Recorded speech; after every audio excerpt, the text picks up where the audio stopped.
LDF-നെ പ്രശംസിച്ചും കോൺഗ്രസിനെയും BJP-യെയും അതിരൂക്ഷമായി വിമർശിച്ചും NSS general secretary Sukumaran Nair കഴിഞ്ഞ ദിവസം രംഗത്ത് വന്നിരുന്നു.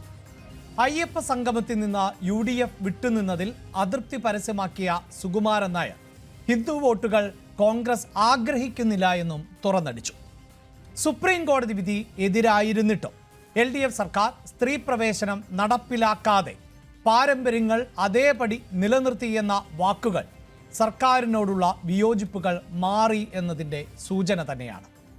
ശബരിമലയിലെ പ്രശ്നങ്ങൾക്ക് പരിഹാരം കാണുമെന്ന് സർക്കാർ ഉറപ്പ് നൽകിയിട്ടുണ്ട്. എന്നാൽ കേന്ദ്രം ഭരിക്കുന്ന BJP സർക്കാരോ കോൺഗ്രസോ ശബരിമലയ്ക്കായി ഒന്നും ചെയ്തില്ല എന്നും സുകുമാരൻ നായർ വിമർശിച്ചു.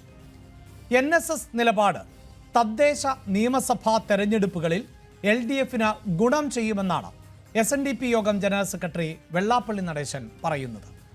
ശബരിമല യുവതീ പ്രവേശന വിഷയത്തിലെ NSS നിലപാടിനോട് SNDP-ക്കും യോജിപ്പാണ്. കോൺഗ്രസിന് നിലപാടില്ല എന്നത് സത്യമാണ്. എവിടെയെങ്കിലും എതിർക്കണം, അല്ലെങ്കിൽ അനുകൂലിക്കണമെന്നും വെള്ളാപ്പള്ളി പറയുന്നു.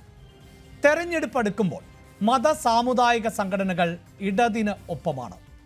NSS ശരിദൂരം കൈവിടുകയാണ്. പ്രബല സംഘടനകളുടെ നിലപാടുകൾ കോൺഗ്രസിനെ ആശങ്കപ്പെടുത്തുന്നുണ്ടോ?